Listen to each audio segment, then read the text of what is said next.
Okay, hello everyone. My name is Dr. Kamel Bou Hamdan, and I'll be presenting the innovative applications of nanomaterials in the oil and gas industry. As an outline for my presentation, I'm going to start first with an introduction that will talk about the oil and gas industry in general. After that, we'll talk about the nanomaterials. So what are nanomaterials? And of course, we will cover the applications in the oil and gas industry, the ones which were kind of successful. And we're going to talk about some of the challenges and risks that remain. And finally, we have our conclusion. So as an introduction, the oil and gas market is still increasing. Despite all the shift towards renewable energies, the market is still expected to be increasing. So the industry is going to be growing for the next few years. We still need new technologies to encompass lots of challenges that are faced in this industry. So in the exploration phase, we have lots of challenges. We need to address them. While drilling and completing the wells, we also have other challenges, even during the production operations. If we are doing some advanced methods, like the enhanced oil recovery mechanisms, we also need to tackle these challenges. Transportation and refining operations are also needed. Nanomaterials, they are now being included in these technologies in order to improve the operation of the different processes. So what are nanomaterials? Nanomaterials, those are characterized by very small size. So we're talking about a nanoscale size. They could be from 1 up to 100 nanometers in size. Now, since they have this very small size or dimensions, they have distinct properties, like their chemical and their physical properties. They will be specific and different from the other materials, especially the larger ones. Now, those nanoparticles may be manufactured by a top-down method or a bottom-up method. So what do we mean by a top-down method? You start with a large material, we're calling it a bulk material, and then you start breaking it down, grinding it. So you're going to apply different methods to change it into powders, and then at the end to change it into the smallest size that we need, which is the nanoparticles. You also have the bottom-up method, where you start from the atomic size and you start to join them together to create first a cluster, and in the end, you can get your nanoparticles. Okay, when we talk about the oil and gas industry, as I've said before, we're gonna need it in different sectors like the exploration, the drilling and completion, production. So where do these fit in reality? So the oil and gas industry can be divided into three parts. First, starting from the upstream, then moving to the midstream, and finally to the downstream. So when we talk about the upstream, it's relating to all the processes of finding hydrocarbons, exploring the location, doing seismic methods, and of course, drilling to reach those hydrocarbons, which are located somewhere at the subsurface, and then developing and producing them. So this is mainly the upstream part. Then you have the midstream, which is mainly focused on the transportation parts. You want to transport these hydrocarbons from the upstream towards somewhere else. So you have transportation, you might have some processing and storage and distributions. And the end, we're going to go towards the downstream, where you're going to have the customers, you're going to be manufacturing, refining, and then, of course, send it to the customers. Now let's talk about the methods which are needed. So nanomaterials, they are employed in drilling mud. Now, for those of you who don't know what drilling mud is, this is a fluid. We use it when we are drilling through the rock layers. It has different functions like cooling down the bed and maintaining some kind of stability. Now, if you're using water-based mud, those muds can invade the rocks. If you have a shale rock, this rock is it's affected by the water-based, which is in the mud. So if you get water and shale together, the rock will swell, and this will create all sorts of problems during the drilling operation. We sometimes use colloidal particles in the mud to establish a mud cake. Now, when you have a mud cake, you are kind of reducing this kind of interaction and you're avoiding the swelling behavior. However, this is effective only for a micron-sized pore diameter.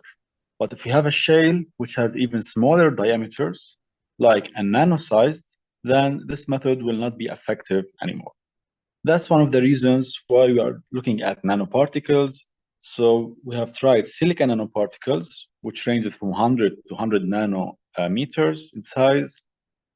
And once those were introduced to the drilling mud, the water intrusion was reduced a lot, and we got in the end a very stable mud. So at the end, the results enhance the mud stability at very high pressures and temperatures. So that's one of the applications of nanoparticles in drilling and completion. We also can use them in oil well cement. Again, if you're not familiar with oil well cement, this is the cement we inject between our tubes or casings in the well and the formation. So once you have the cement, it ensures that our casing is stuck well in the hole and we're not going to have any kind of leakage between the casing and the formation. So the cement is used to seal off the zone between the casing and the formation. Many kinds of nanoparticles have been examined as additives for the cement, including the alumina, magnesium oxide, nanoclay, and silica. Nanoparticles have demonstrated the great benefits as additives, so they can function as an accelerator, and this will enhance the mechanical properties of the cement as a whole. It also increases the cement stability, the rheological properties, and the hydration degree. Also, nanoparticles can increase the flexibility of the cement by lowering permeability and the compressive strength. If we're talking about a high pressure and high temperature wells or reservoirs, we can use a carbon nanotube, which showed that it can enhance the cement compressive strength substantially.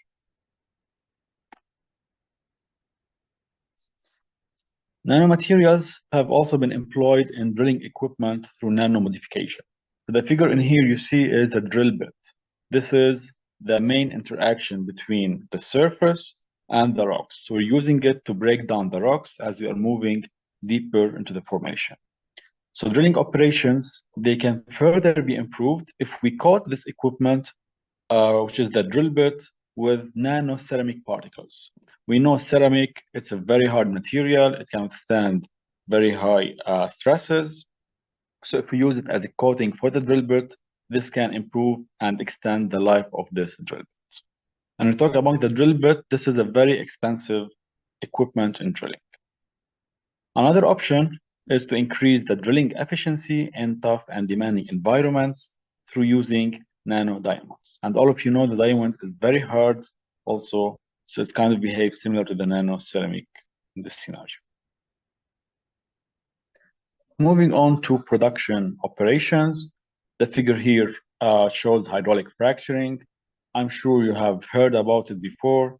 So this is a method we use in production in order to improve the permeability of the rocks and produce more hydrocarbons from these kinds of rocks. So we usually use it in those rocks that are labeled as unconventional rocks, which are very hard to produce through natural methods. Okay, so we use nanomaterials in fracturing fluids. So how do you break the rock using hydraulic fracturing? We pump fracturing fluids. So these fluids will enter the rock and they will break it into parts, which is called the fracture in depth. So when it breaks it into parts, you are creating new pathways, which will enhance the permeability overall. During this fracturing stage, those fluids should have high viscosity in order to increase the pressure gradients. If you have higher pressure gradients, then you're going to have a bigger fracture. It's going to spread the crack, and it will also help in limiting the leak off. So you might be losing fluid if it was low viscosity, but if it's higher viscosity, the leak off will be reduced. However, after placing the proppants in the fracture, the fracturing fluid must be cleaned. By propants, we're talking about the spherical objects like sand in order to keep the fracture open.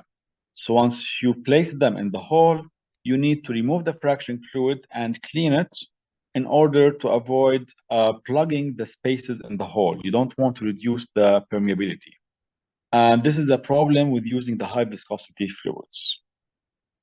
So controlling the fracturing fluid viscosity through polymer nanoparticle mixture, it's one of the viable approaches for achieving these dual aims. So first, you're going to have a polymer particle which is linked to nanoparticles during the fracturing phase.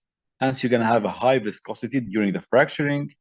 In the end, when you have placed your polymer, you have placed your propants, the polymer particles will be separated from the nanoparticles in the removal stage, and hence they become low viscosity.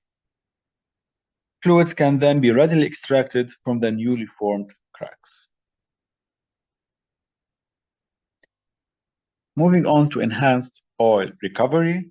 So this is one of the images showing enhanced oil recovery using CO2 in this case. This method involves injector wells and production wells. So in one of the wells, you will be injecting materials that will help or enhance the production or the movement of the hydrocarbons in the subsurface towards the production well. We have applied nanomaterials in enhanced oil recovery, and enhanced oil recovery, as we said, it refers to the advanced operations that are used to increase the productions.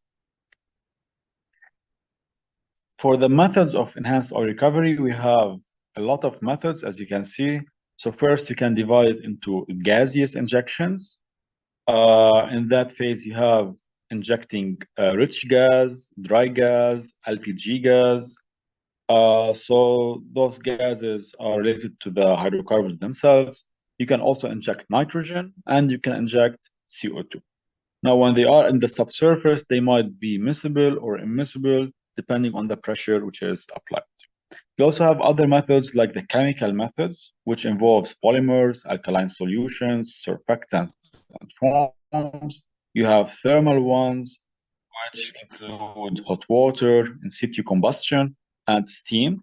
And the others could be microbiological methods, vibrations, and so on.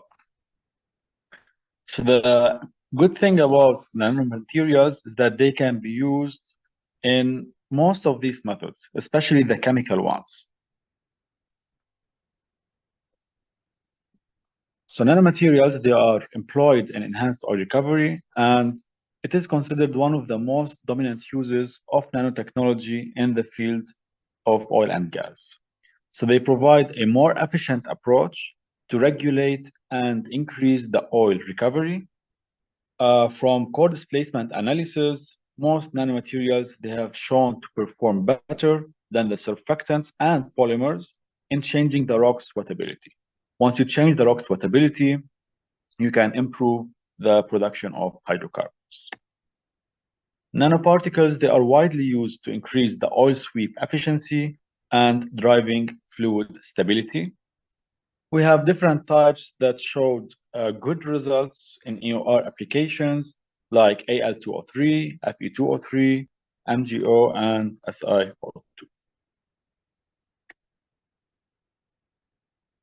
Here's the results of one study we have conducted previously.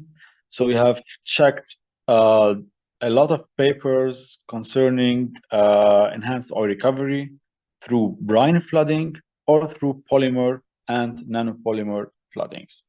So we have found that the recovery factors have increased a lot, more than 30%, up to 70%, in different types of nanoparticles. So you can see over here, we've got silica, we've tested alumina, and zinc, titanium. All of these have showed greater cumulative recovery factor. And of course, comparing the brine flooding with the polymer and nanopolymer solution flooding, the second one using the polymers plus the nanopolymers showed a better approach. And that's the normal case. So brine flooding could refer to the regular water flooding operation, like the secondary recovery, whereas the polymer one is for the enhanced recovery, which is more advanced.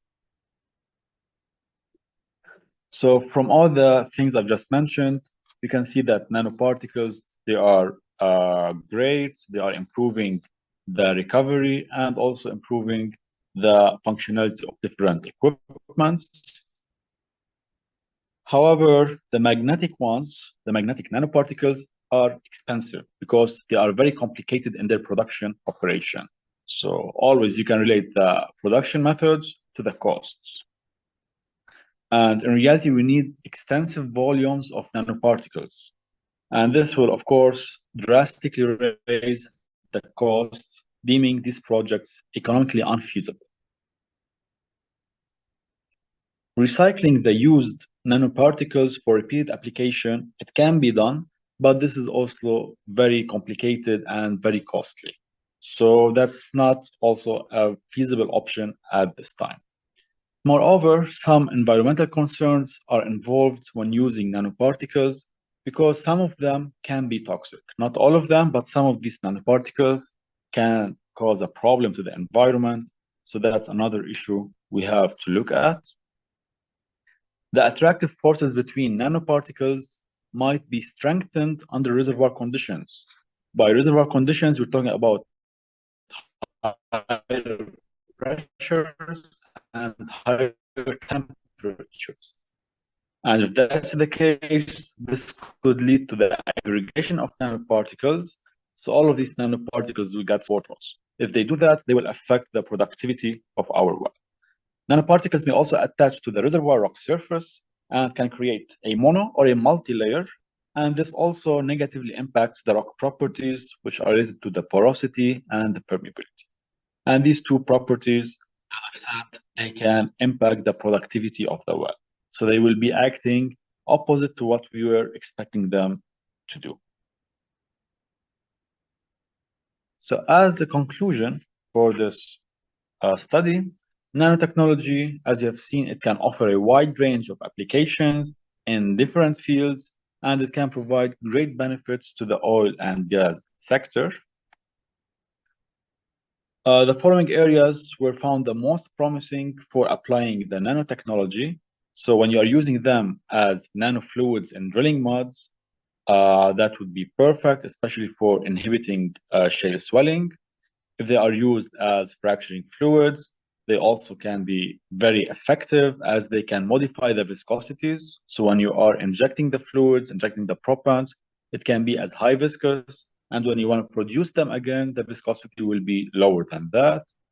And finally, in enhanced oil recovery, as I just mentioned, they are very effective. And our study have shown that they have increased the oil recovery a lot. Nanosensors in different hydrocarbon exploration methods can also be used.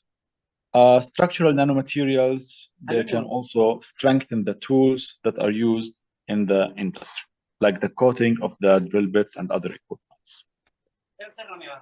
However, we still have many obstacles that should be solved before being able to implement these nanomaterials in real field operations. So first of all, and the most important thing for all the companies, it's the cost. So if it's very high in cost, it will not be used. Cost should be reduced to become economically feasible. Second is the environmental risks. So all of these risks should be minimized, probably by selecting the nanomaterials which have the minimal effect on the environment. Third, we still need a lot of experiments in this area. So we want to know how these nanomaterials will behave when they are under reservoir conditions. So most of the tests have been done at laboratory tests, at normal conditions. So we want to check their effects under higher conditions. So this study was prepared based on these references, mainly the first two references shown. And thank you for listening, and thank you for the organizers of this conference. If you have any questions, feel free to ask, and you can contact me through my email. Thank you.